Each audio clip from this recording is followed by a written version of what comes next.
Hello दोस्तों, आज के इस वीडियो हम लोग यहाँ पे डिस्कस करने वाले 3 शेयर के बारे में जो आपने देखा है थंबनेल में। तो फिर चलो स्टार्ट करते हैं। तो पहला जो यहाँ पे 2 जो शेयर है वो यहाँ पे बिलोंग करता है आपको रेलवे सेक्टर से। अब देखो, मैं यहाँ पे स्टार्ट करने से पहले एक चीज़ आपके साथ शेयर कर दूँ। जो लोग यहाँ पे ये सोच रहे हैं कि सर यहाँ पे जो बजट आपको आते हुए दिखाई देगा, ऐसा रिपोर्ट के जरिए हम लोग को मालूम चला है कि 22 जुलाई को यहाँ पे देखने को मिल सकता है, तो क्या यहाँ पे हम लोग अभी शेयर को बाई करें या फिर हम लोग बजट के बाद बाई करें। देखो, एक चीज़ को सही से समझो, मार्केट में हमेशा हम लोग को ये मालूम चल जाता है कि किस तरह का बजट आते हुए दिखाई देगा। मतलब जैसे यदि हम लोगों ने देखा मार्केट को कि जब आपको यही एग्जिट पोल जब आपको दिखाया तो क्या हुआ, गेन हुआ, ठीक है। लेकिन जैसे ही आपको यहाँ पर रिजल्ट आता है, आपको एक्चुअल नंबर आता है, तो यहाँ पर अच्छा खासा गिरावट हो गया। तो भाई यहाँ पर ये सब देख करके शेयर को बाई मत करो कि यहाँ पे बजट आपको आने वाला है तो यहाँ पे चलो बाई कर लेते हैं। नहीं, जब तक पूरा रिजल्ट आपको नहीं आएगा ना, तब तक आप लोग कुछ भी समझ में नहीं आएगा। तो इसलिए अभी इस पॉइंट को देख करके बाई करना वो मुझे यहाँ पे सही नहीं लगता है। बाकी यहाँ पे आगे आपकी मर्जी है। लेकिन मैं बता दूं कि यदि आप मुझसे पूछोगे कि सर क्या बिजनेस के मामले में कोई कंपनी खराब है, तो ऐसा कुछ भी नहीं। यहाँ पे रेल विकास निगम और साथ साथ IRFC दोनों ही एक शानदार कंपनी में से एक है। तो इसलिए यदि आप बिजनेस के पॉइंट ऑफ व्यू से यदि आप यहाँ पे लॉन्ग टर्म के लिए देख रहे हो, तो आपको ज़रूर से इस कंपनी के बारे में सोचना चाहिए। इसमें कोई शक नहीं। यदि आप यहाँ पर ये सोच रहे हो कि 22 जुलाई को यहाँ पे बजट आपको आएगा तो हम लोग उसके पहले बाई कर लेते हैं या फिर हम लोग उसके बाद बाई करेंगे, तो बाद वाले बाई में कुछ यहाँ पे बात है, लेकिन पहले बाई करने का कुछ यहाँ पे महत्व अभी नहीं है। और कम से कम आपको 7 दिन तक, मतलब यदि बजट यहाँ पे 22 जो जुलाई को यहाँ पे होगा ना, तो 15 जुलाई को, ठीक है, उसके बाद हम लोग को मालूम चल जाएगा कि किस तरह का बजट आएगा। क्योंकि यहाँ पे रिपोर्ट के जरिए ये हम लोग को मालूम चल जाता है कि किस तरह का बजट यहाँ पे देखने को मिल सकता है, सरकार कहाँ कहाँ पे ज़्यादा फोकस करेगी। तो इसलिए इस चीज़ को सही से समझना। अब देखो, जब हम लोग बात करें यहाँ पे आपको रेल विकास निगम के बारे में, तो फिर से इनको मिलता है एक नया ऑर्डर जो यहाँ पर है 160 करोड़ का। और देखो, यहाँ पर इनको लगातार ऑर्डर मिलता है, इसमें कोई भी कमी नहीं है, ठीक है। हमेशा देखोगे तो कभी 100 कुछ करोड़ का, कभी 200 कुछ करोड़ का, तो यहाँ पर लगातार इनको ऑर्डर मिलता है। और इसलिए जब देखोगे तो इनका जो बुक है आपको वो यहाँ पर ऑर्डर का वो गजब देखने को मिलता है। और बहुत सारे एक्सपर्ट का भी आपको ये भी बोलना है कि यहाँ पे आने वाले 4-5 साल में ये डबल भी हो जाएगा। तो आप सोच सकते हो कि यहाँ पे किस तरह का नंबर आप लोगों को दिखाई देगा सेल्स प्रॉफिट सब में। अब देखो, ये ऑर्डर आपको कहाँ से मिल रहा है, तो ये MSDAC यानी यहाँ पर आपको dual multi section digital excel counter के द्वारा, ठीक है, ये यहाँ पर ऑर्डर मिलते हुए दिखाई दे रहा है, जिसका वर्थ जो मैंने बताया वो यहाँ पर है 160 करोड़ का, जिसका रिएक्शन आप लोगों को जरूर से नेक्स्ट मार्केट डे को देखने को मिलेगा।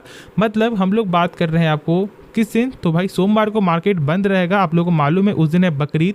तो फिर यहाँ पर आपको ओपन होगा मार्केट आपको मंगलवार को, ठीक है। तो आप लोगों को भाई मंगलवार को फोकस जरूर से करना है, खास तौर से इस कंपनी में।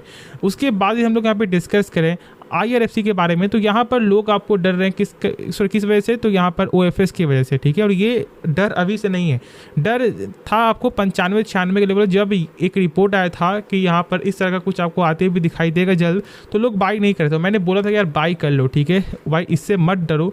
और देख लो 95 का लेवल अभी फिलहाल आपको 174 पे ट्रेड कर रहा है, और ये तो आपको 200 तक भी जाते हुए दिखाई दिया था ऑलमोस्ट, ठीक है। तो इसलिए यार इस कंपनी को बिल्कुल भी यहाँ पे अवॉइड मत करो। यदि आप यहाँ पर प्राइस देखोगे तो ये 200 तक भी स्टॉक गया है, तो सोच सकते हो 95 से भी ये पैसा डबल करने का दम रखता था। तो भाई इसलिए मैंने उसमें बोला था, ठीक है, चलो कोई दिक्कत वाली बात नहीं, मैंने हर एक पॉइंट में शेयर किया। 140-135 के लेवल भाई मैंने शेयर किया था, और यहाँ पे लोगों ने पैसे क्रिएट किए। लेकिन मैं अभी क्या बोलूँगा जानते हो, अभी भी आप इसके बारे में सोच सकते हो भाई, लाख यहाँ पर डर हो कि सरकार स्टेक सेल करेगी और डिस्काउंट मिलेगा और कुछ यहाँ पे आप बाई कर लेना, यदि आप यहाँ पे लॉन्ग टर्म के लिए हो। बाकी बहुत से लोग अभी भी यहाँ पर 45-46 के लेवल पे स्टॉक को यहाँ पे होल्ड किए, 22-23 के लेवल पे। तो भाई इस तरह का पेशेंस जब रखोगे ना, तो भाई गारंटीड आपको एक अच्छा रिटर्न ही मिलेगा। और कंपनी ऐसी है और कंपनी का बिजनेस यहाँ पर ऐसा है। बाकी जो भी डाउट बचे एक्स्ट्रा वो आप कमेंट है मुझसे ज़रूर से पूछना।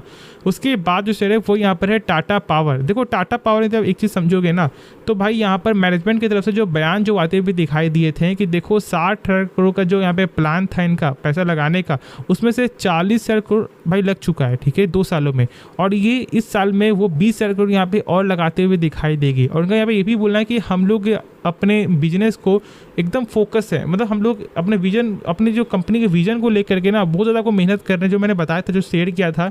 जब उनका ये भी बोलना था कि देखो एक तो पावर वाला जो यहाँ पे काम है वो तो है ही, और हम लोग यहाँ पर आपको जो रिन्यूएबल एनर्जी में भी ज़्यादा फोकस कर रहे हैं। तो भाई हम लोग को यहाँ पे क्या चाहिए, अभी फिलहाल चाहिए आपको रिन्यूएबल एनर्जी में फोकस, और वही चीज़ यहाँ पे मैनेजमेंट बोलते हुए भी दिखाई दी है। तो भाई यहाँ पर ब्रोकरेज के कहने पर जो यहाँ पे गोल्डमैन सैक्स ने ये बोला था कि स्टॉक गिरेगा और 400 तक स्टॉक आपको समय आया था। मैंने बोला था कि देखो ये डरने का टाइम नहीं, ये कुछ बाई करने का टाइम है, और वही चीज़ हुआ। देख लो 400 से अभी 400 यहाँ पे 48 पे ट्रेड कर रहा है।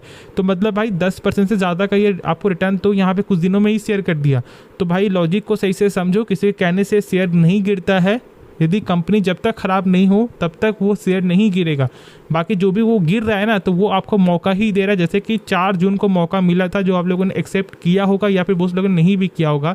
तो इस चीज़ को हमेशा से एक्सेप्ट किया करो जब भी आपको एक सर्टेन मौका मिले। उसके बाद देखो यदि इसका टेक्निकल, तो मैंने टेक्निकल भी बताया था, ये रेंज मैंने बताया था, और इस रेंज को ये अच्छे से फुलफिल करते हुए दिखाई दे रहा है, इसमें कोई शक नहीं है। बाकी कंपनी का देखो फंडामेंटल, तो यहाँ पे प्रमोटर का स्टेक 46.86% है। इस पर यहाँ पर आपको जो फॉरेन वाले स्टेक को डाइल्यूट कर रहे हैं, और यहाँ पर डोमेस्टिक वाले भी डाइल्यूट कर रहे हैं, लेकिन यहाँ पर आपको जो पब्लिक स्टेक गेन हो रहा है। ठीक है, चलो यहाँ पर मोटा मोटी सही स्टेक है, 9.5% यहाँ पे जो फॉरेन वाले का, और 15% स्टेक यहाँ पे DIS का है। ठीक है, तो ठीक है, चलो स्टेक में कोई गड़बड़ नहीं है। और बाकी आप लोग भी जरूर से इस कंपनी के बारे में स्टडी कर सकते हो, यदि आपने अभी तक स्टडी नहीं किया है। शानदार कंपनी में से एक है, यदि आपको मौका मिलता है एक अच्छे यहाँ पे लेवल में फिर से दिए मिल जाता है 410 या फिर 400 के लेवल पे, तो जरूर आप इसके बारे में स्टडी कर सकते हो, इसके बारे में सोच सकते हो। बाकी जो डाउट बचे एक्स्ट्रा वो आप कमेंट में मुझसे ज़रूर से पूछना। तो होप आपको ये वीडियो पसंद आया होगा। आप इस वीडियो को ज़रूर से लाइक कर सकते हो, दोस्तों में शेयर कर सकते हो, और इस चैनल को सब्सक्राइब कर सकते हो। मिलते हैं नेक्स्ट वीडियो में, तो तब तक के लिए धन्यवाद।